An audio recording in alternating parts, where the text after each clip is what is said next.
Hi hello నేను మీ విజయ్ కుమార్ ఇల్లూరి. ఈరోజైతే మనం ఇందిరమ్మ ఇళ్ళ గురించి లేటెస్ట్ అప్డేట్తో మీ ముందుకు వచ్చాను. ఇక ఆలస్యం ఎందుకు, మన ఛానల్ని ఎవరైనా చూస్తున్నట్లయితే లైక్ ఇచ్చేయండి. ఇక మనం డైరెక్ట్ టాపిక్లోకి వెళ్ళిపోదాం. ఇక ఊపందుకోనున్న ఇందిరమ్మ ఇళ్ళ నిర్మాణం, డబుల్ బెడ్రూమ్ ఇళ్ళ కోసం నిరీక్షిస్తున్న వారికి గుడ్ న్యూస్.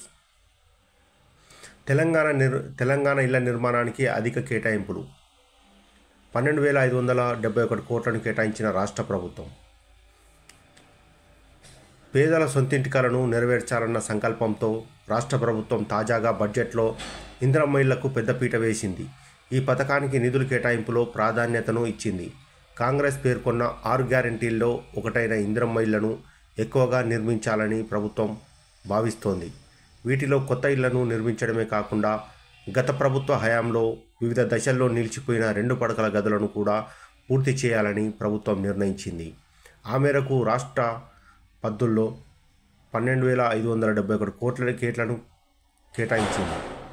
ఇందిరమ్మ ఇళ్లకు బడ్జెట్లో కేటాయింపులు 2025-26 ఆర్థిక సంవత్సరానికి ఇందిరమ్మ ఇళ్ల కోసం రాష్ట్ర ప్రభుత్వం 12,571 కోట్లను కేటాయించింది. గత బడ్జెట్లో ఈ పథకానికి 8,424 కోట్లను కేటాయించగా ఈసారి ఆ నిధులను 4,147 కోట్లకు పెంచింది. ఏటా నియోజకవర్గానికి 3,500 ఇళ్ల చొప్పున రాష్ట్రంలో గరిష్టంగా 4,50,000 ఇళ్లను అందిస్తామని ప్రభుత్వం ప్రకటించింది. ఇందులో ఒక్కొక్కటి 5 లక్షల చొప్పున కేటాయిస్తోంది. కానీ ప్రభుత్వం ప్రకటించిన ప్రకారం చూస్తే ఇందిరమ్మ ఇళ్ల నిర్మాణానికి ఏటా 22,500 కోట్లు అవసరమవుతాయి.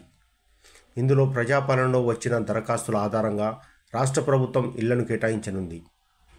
మరోవైపు కేంద్రం ఒక్కో ఇంటి పట్టణానికి ప్రాంతాల్లో 1,50,000, గ్రామీణ ప్రాంతాల్లో 72,000 అందిస్తోంది. కేంద్ర వాటా రాష్ట్రానికి మరో 1,000 కోట్లు వచ్చే అవకాశం నిర్ణయం తీసుకుంది. ఇప్పటివరకు రాష్ట్రంలో RRR మధ్య శాటిలైట్ టౌన్షిప్ల ఏర్పాటుకు ప్రభుత్వం అఫోర్డబుల్ హౌసింగ్ పాలసీని సైతం తీసుకురానుంది. ఇప్పటికే దీనికోసం ప్రభుత్వం టెండర్లను కూడా పిలిచింది. బడ్జెట్లో దీని ప్రస్తావన ఉండడంతో ఆర్థికంగా ఏడాదికి ఈ 2 వర్గాల ప్రజల ఇళ్ల నిర్మాణానికి అడుగులు పడతాయనే ఆశాభావం వ్యక్తమవుతుంది. గత ప్రభుత్వ హయాంలో నిలిచిపోయిన వాటికి నిధులు. గత ప్రభుత్వం 2.36 లక్షలకు 2 పడకల గదుల ఇళ్ల నిర్మాణానికి మంజూరు చేసింది.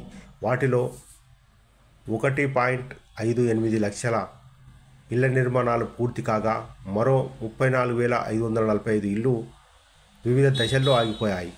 ఇలా నిలిచిపోయిన ఇళ్లకు ప్రస్తుత ప్రభుత్వం